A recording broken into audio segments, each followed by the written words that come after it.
나는 죽음 지켜보기나 무서운 궁금증 같은 죽음에 관련된 게시판을 자주 들락거리곤 했다. 왜인지는 몰라도 항상 그런 쪽에 관심이 많았거든. 공포영화, 실화 기반 이야기, 전부 흥미를 자극한다. 하지만 다시는 잊혀지지 않는 것들도 있기 때문에 그저 고개를 돌렸다면 하고 후회가 되기도 한다. 어떤 영상 하나가 특히 기억에 남는다. 어떤 남자가 기차에 의해 반으로 잘리는데 그의 다리가 떨어져 나가고 내장은 흩어지면서 신기하고 무섭게도 몇 분 동안 생명을 유지하며 죽음을 기다린다. 그게 정말 강하게 다가왔다. 그 불쌍한 사람한테 일어난 참사도 그렇지만 엄청 많은 사람들이 주위를 둘러싸고 영상을 찍고만 있다는 사실을 말이다. 아무도 남자를 위로하려 하지 않았다. 아무도 그의 손을 잡아주지 않았다. 그 때문에 내가 비슷한 상황을 마주했을 때 이렇게 행동했던 것 같다. 동네 식당에서 샌드위치를 먹으며 점심시간을 거의 다 보낸 후 사무실로 돌아가는 길이었다. 새파란 하늘에 부드러운 바람과 바다 향기로 가득한 완벽한 봄 날씨였다.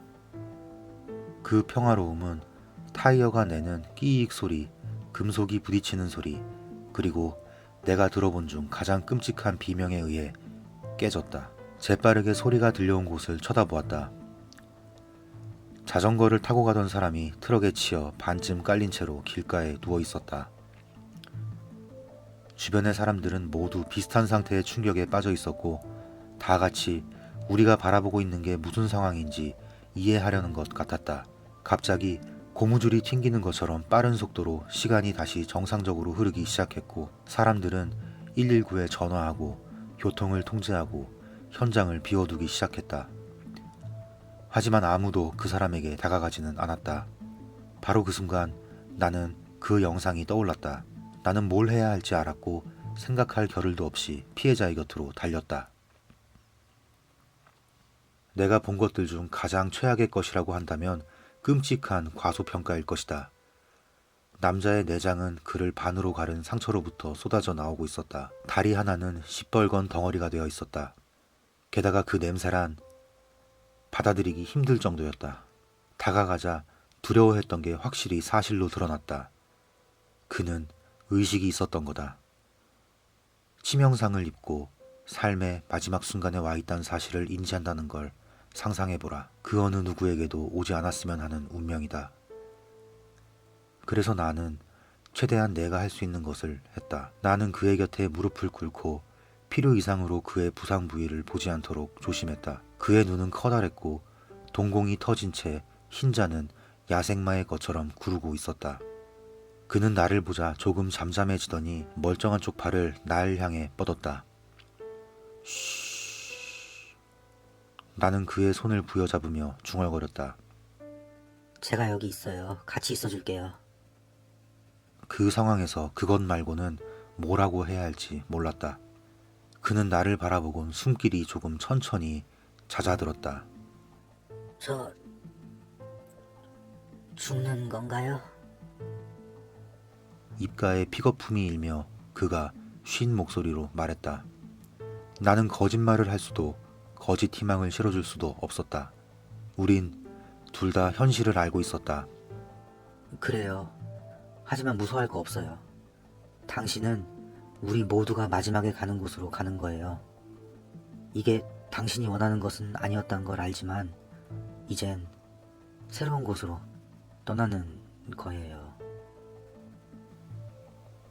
나는 그의 뒤통수를 쓰다듬으며 최대한 평정심 있게 말하려고 노력했다. 그 후엔 우리는 그저 조용했다. 그는 부서지고 길가에 무너진 채 나는 그의 감시병이 되어 그의 손을 부드럽게 잡은 채 그 순간 동안 나는 계속 그의 끝이 빨리 오기만을 기다렸다. 자비롭게도 그는 앰뷸런스의 사이렌 소리가 가까워져 오는 것을 듣기도 전에 곧 사망했다. 의료원들은 그와 계속 앉아있던 나를 찾았고 그들이 일을 맡았을 땐 나는 재빨리 휘청대며 벗어나 아까 먹은 샌드위치를 토해냈다. 그 일은 내 평생 가장 힘든 일이었다. 그의 마지막 숨결을 목격하는 것. 하지만 나는 내가 옳은 일을 했다는 것을 알고 있었다. 나는 곧 직장으로 돌아가 상사에게 무슨 일이 있었는지 알렸다. 상사는 꽤나 역겨워하며 필요한 만큼 쉬라고 얘기했다. 솔직히 말하면 집에 오는 길은 물론이고 차에 어떻게 탔는지도 기억이 나지 않는다. 나는 아파트로 비틀대며 들어가 곧바로 뜨거운 샤워를 했다. 옷도 전부 입은 채로 그저 그 남자의 피를 씻어낸다는 생각뿐이었다. 온몸이 분홍색이 되도록 문지르고 살면서 제일 피곤한 채로 샤워에서 나왔을 때는 그저 오랫동안 자고 싶다는 생각뿐이었다. 나는 감기약처럼 천천히 흐르듯 움직여 침실로 들어갔고 불을 켰다. 침대에는 아름답게 포장된 선물 상자가 놓여 있었다.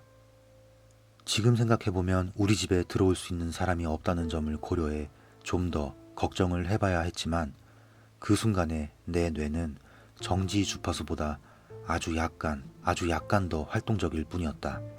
혼란스러운 채로 나는 반짝이는 검은색 포장지를 조심스레 벗겼다. 상자에서 차가운 기운이 흘러나온 것 같았고 열어보자 시커먼 천이 한 뭉치 들어있었다. 상자에서 완전히 꺼내 들어보니 그것은 어두운 밤하늘의 색을 가진 후드가 달린 망토였다. 그때 카드가 눈에 띄었다. 섬세한 손글씨로 카드엔 이렇게 쓰여 있었다. 성공적으로 해낸 임무에 대한 보상.